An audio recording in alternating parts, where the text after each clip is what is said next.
Chers frères et sœurs, dans notre toujours aimable Jésus, le site internet amenfiat.fr continue de grandir. Alors là, je pense qu'il a atteint un certain niveau de croisière. Il va se calmer un peu, si on peut dire. Et c'est vraiment l'occasion de faire le tour du propriétaire et puis de voir un peu toutes les nouveautés qui sont arrivées depuis lors. Je commence sur le portail pour les personnes qui ne sont pas encore reconnues. Je vous rappelle donc qu'il y a une zone du site qui est réservée aux gens qui se sont identifiés et qui ont donc bien voulu donner une adresse email qui sert d'identificateur de la personne. Ainsi, quand vous arrivez sur le portail ici, vous pouvez simplement inscrire votre nom et surtout votre adresse email, accepter de recevoir occasionnellement des courriels au nom du site. C'est arrivé une fois depuis que le site existe, si jamais. Donc c'est pas très fréquent. Et puis cette adresse, elle est privée, elle n'appartient à personne d'autre qu'à vous-même. Elle ne sera communiquée à personne en dehors de l'usage que nous en faisons pour le site Amenfiat. Nous avons maintenant un bandeau nouveautés que l'on peut dérouler en cliquant dessus et on voit les nouvelles pages qui sont sur le site. On voit le nombre de sujets ouverts dans le forum et les billets qui se trouvent sur le blog, la page billets d'Amenfiat. Si vous cliquez dessus, vous allez pouvoir y aller. Par exemple, sur billets, vous allez ouvrir la page billets parce que c'est une page publique. Par contre, tout ce qui est ici se trouve dans l'enceinte du site. Donc si vous cliquez dessus, on a un petit peu amélioré la compréhension du flux. Vous allez avoir une page qui vous explique que cette page-là donc est réservée à la partie identifiée du site et vous pouvez directement ici réaliser la petite procédure d'authentification de votre adresse email. Une fois que vous êtes identifié, la page principale, le portail, change et vous vous retrouvez devant ceci.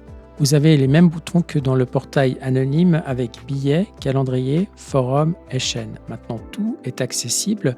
Donc, je vais juste cliquer une fois sur billets. Donc, ceci, c'est le blog du site et il est accessible pour tout le monde, que l'on soit identifié ou non. Petit avantage quand vous êtes identifié, c'est que vous pouvez choisir entre 4 thèmes de couleurs. Vous voyez que moi j'avais choisi le bleu, mais on peut mettre aussi du vert. Ça c'est le thème de base que tout le monde a. S'il est anonyme, c'est ce que vous avez. Ou bien encore or et sable. Alors, on va le mettre en rose ancien pour aujourd'hui. Et je voulais juste vous montrer que nous avons donc une page ici dédiée. Notre frère Alain Violot a commencé à mettre sur le site les commentaires d'extraits du tome 11 réalisés par des spécialistes de la divine volonté cubains et qui sont traduits en français par Alain lui-même. Donc si vous cliquez dessus, vous allez arriver sur une page dédiée où les billets qu'il va publier au fil du temps seront classés comme ça par numéro et vous pourrez ainsi les suivre dans un ordre chronologique en quelque sorte, ou bien accéder à n'importe quel billet avec l'aide de ceci. Bon, pour l'instant, il n'y en a que 4, donc on peut simplement cliquer là. Mais quand il y en aura beaucoup plus, si vous voulez tout de suite passer au billet 54, par exemple, vous pourrez le faire en cliquant ici le chiffre. Là, on est bloqué à 4 puisqu'il n'y a que 4 billets. Donc, la petite calculette ne fonctionne pas au-delà de 4. Autre fonctionnalité pour les personnes qui sont reconnues sur le site, c'est qu'ils peuvent s'abonner aux publications du blog. On peut le faire même de manière filtrée pour tel ou tel auteur, seulement les billets ou aussi les annonces du calendrier, etc. Donc le calendrier, c'est une autre page du blog qui est aussi publique et qui permet donc de voir ce qui est proposé en termes de retraites, de rencontres de toutes sortes par les gens qui auront saisi leurs événements dans le calendrier. En revenant sur le site, donc la partie dédiée aux personnes reconnues sur le site, nous allons voir maintenant le forum. Le forum qui a commencé à vivre avec l'aide particulièrement d'une sœur qui s'appelle Sylvie, que je remercie publiquement ici d'avoir bien voulu commencer à faire vivre ce forum en posant des questions et en donnant ses propres réflexions. Et j'invite vraiment tout le monde à le faire. C'est vraiment l'occasion d'avoir des échanges entre personnes et puis de pouvoir poser toutes les questions qui vous passent par la tête au sujet de la divine volonté. Donc je vais cliquer sur le bouton forum pour vous montrer à quoi cela ressemble. Donc nous avons un forum en différents thèmes. Ici vous avez vie dans la divine volonté, c'est là où la plupart des messages actuels sont localisés. Nous avons aussi questions sur les écrits, prières et entraide. N'hésitez pas à y mettre des intentions, des demandes de soutien, possibilité aussi de partager ses témoignages. Il y aura peut-être des annonces et des organisations, bien que cela sera plutôt dans le calendrier, j'imagine. Et puis pour toutes choses qui ne trouvent pas place dans les différentes catégories, nous avons une catégorie fourre-tout générale.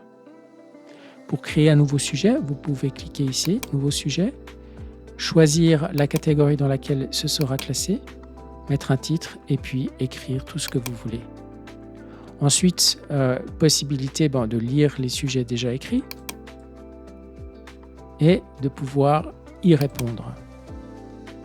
En même temps, vous avez la possibilité de vous abonner à la discussion pour recevoir un mail chaque fois qu'une nouvelle entrée dans la discussion a été publiée. Voilà pour le forum. Donc je vous invite vraiment, c'est l'occasion rêvée. Beaucoup de gens se disent mais j'aimerais poser des questions, rencontrer par exemple quelqu'un dans ma région. C'est aussi l'occasion de faire une annonce et puis de dire je chercherai un cénacle ou des gens intéressés par la divine volonté dans mon département, dans ma ville. Et c'est l'occasion de le faire ici.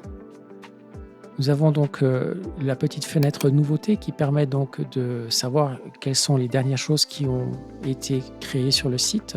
Donc si vous venez de manière moins fréquente, vous avez ainsi la possibilité de faire un peu un rattrapage en vitesse. Ah voilà, des nouvelles pages ici.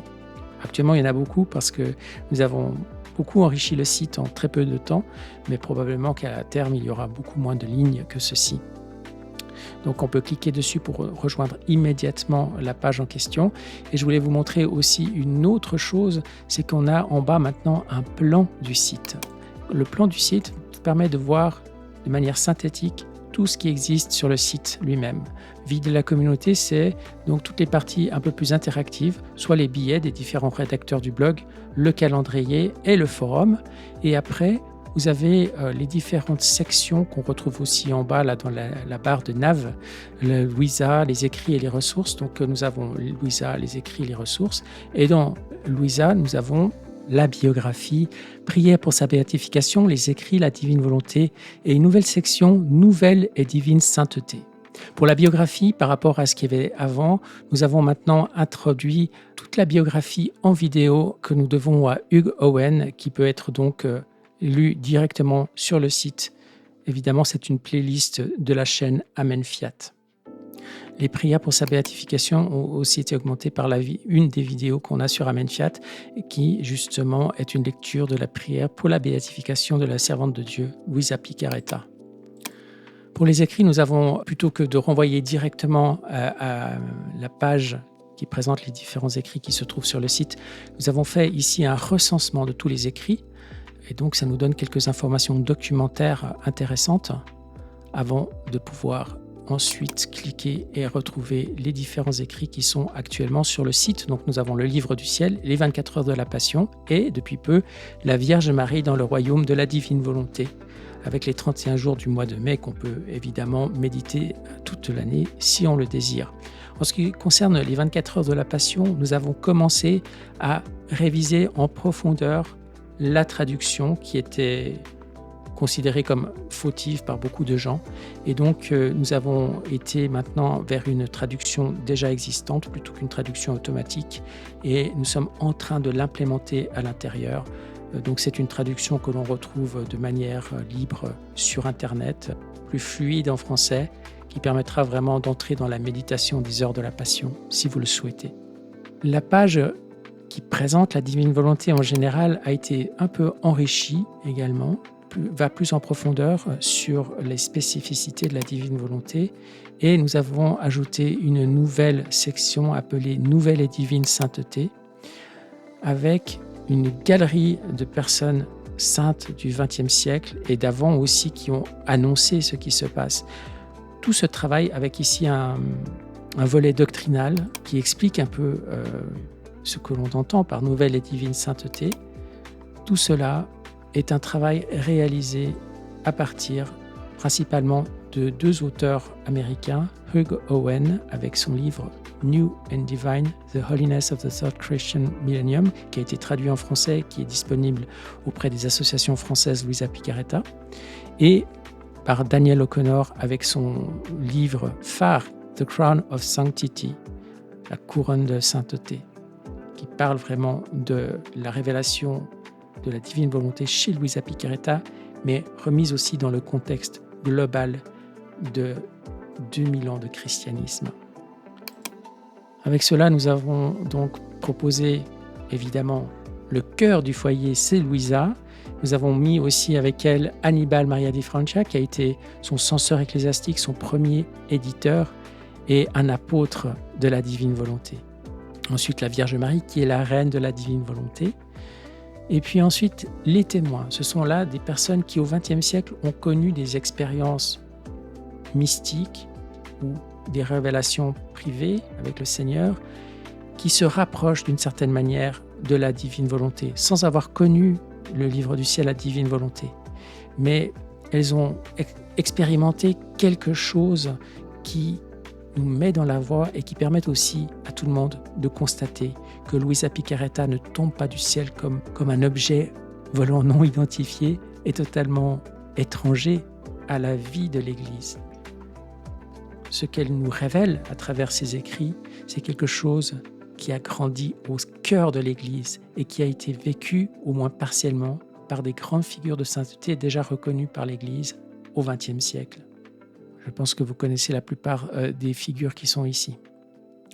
Ensuite, nous avons quelques personnes plus anciennes, ou pas forcément d'ailleurs, avec Louis-Marie de Grignon de Montfort, mais aussi Maximilien Kolb ou Marthe Robin, qui ont, dans leur expérience, annoncé une ère mariale ou les saints des derniers temps pour Louis-Marie de Grignon de Montfort. Donc à ce titre-là, ils sont aussi des héros de cette ère nouvelle dans laquelle nous entrons. Héros au sens de messagers. Et les prophètes de l'accroissement, c'est des gens qui ont eu dans leur expérience la certitude que le Seigneur allait peu à peu préparer l'Église à quelque chose de nouveau, quelque chose qui se construit peu à peu. Et donc, avec ces différentes personnes, donc chaque fois vous pouvez cliquer et puis vous aurez une petite biographie, la grâce qui la spécifie et puis le rapport avec la divine volonté.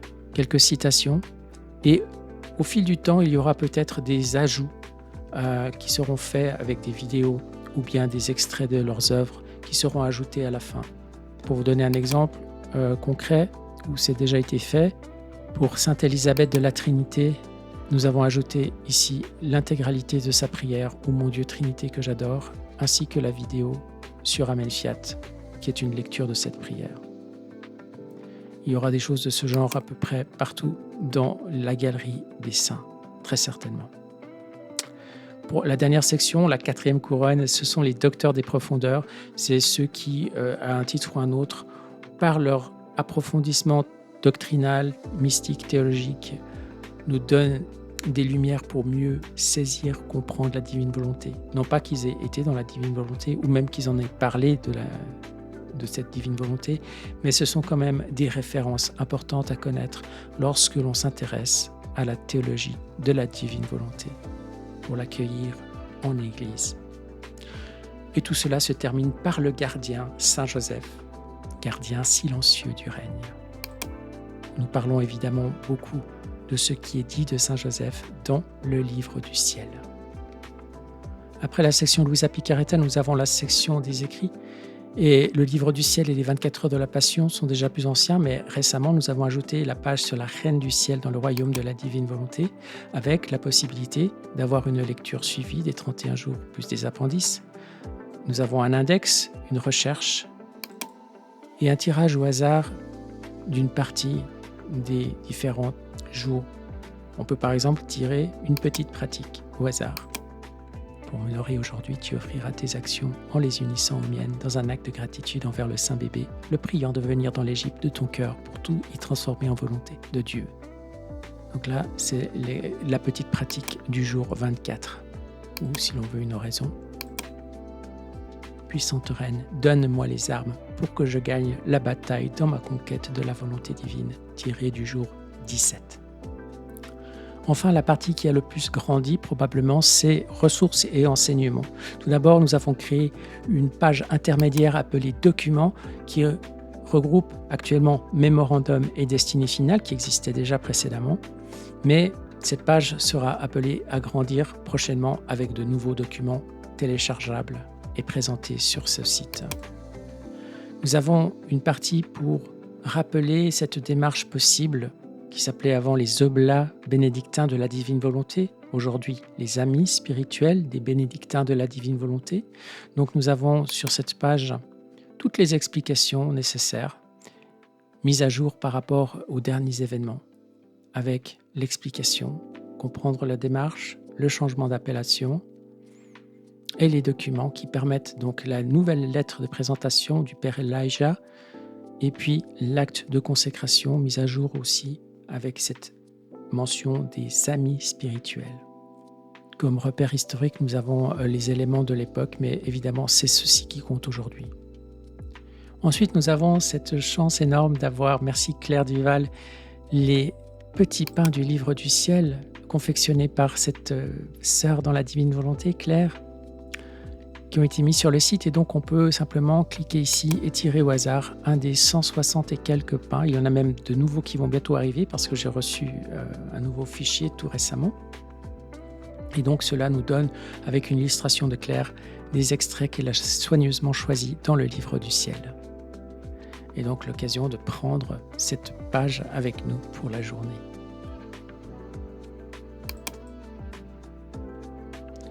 La prochaine partie qui vient aussi d'être mise sur le site, c'est tout ce qu'il faut savoir par rapport à la cathédrale numérique de la divine volonté. Une proposition de notre sœur Karine Cloutier. Ici dans cette vidéo, tout est expliqué, mais vous avez aussi par écrit ici tous les éléments nécessaires pour comprendre de quoi il s'agit. Avec le texte de Karine qu'elle nous avait donné, qui explique tout ce qui est proposé, l'objectif et aussi les conseils donnés pour vivre cela sereinement. Vous pouvez directement rejoindre la cathédrale en cliquant sur ce bouton. Il faudra rentrer un code d'accès une fois que vous avez ouvert la page du Zoom. Et vous avez non seulement l'horaire du Québec, puisque le planning est fait selon les horaires du Québec, et ce qui se passe actuellement dans la cathédrale, les prochains rendez-vous prévus et le planning complet selon la dernière version qui nous a été transmise par Karine. Donc toutes les infos sont réunies ici sur le site. Last but not least, la page musique et chant vous donne accès à différentes figures que vous connaissez probablement déjà, qui chante la divine volonté. En premier lieu, Emmanuel Villemar, pour laquelle nous avons sur Amen Fiat beaucoup de vidéos avec ces chants magnifiques qui nous parlent de la divine volonté. Vous la connaissez bien certainement. Nous avons aussi d'autres figures bien connues comme Elisabeth, comme Boglio-Charan, Marie Verschoot, Anne Lenotte. Saviez-vous qu'elle chante ? Il faut lui demander qu'elle nous apporte plus de chants parce que ces deux chants-là sont magnifiques. Karine et Marie-Belle, elles aussi très prolifiques sur leur site Projet Père Dieu. Et chose très belle, possibilité de télécharger ici leur livret de prières et de chants. Pour chaque page d'artiste, vous pouvez copier un lien qui mène directement sur cette page-là. Je le dis aussi pour les artistes, s'ils veulent présenter leur travail, ils peuvent utiliser ce lien qui conduit sur la page qu'ils ont ici sur le site. Le dernier, vous le connaissez, c'est moi-même, avec quelques chants que vous pouvez écouter sur Amen Fiat.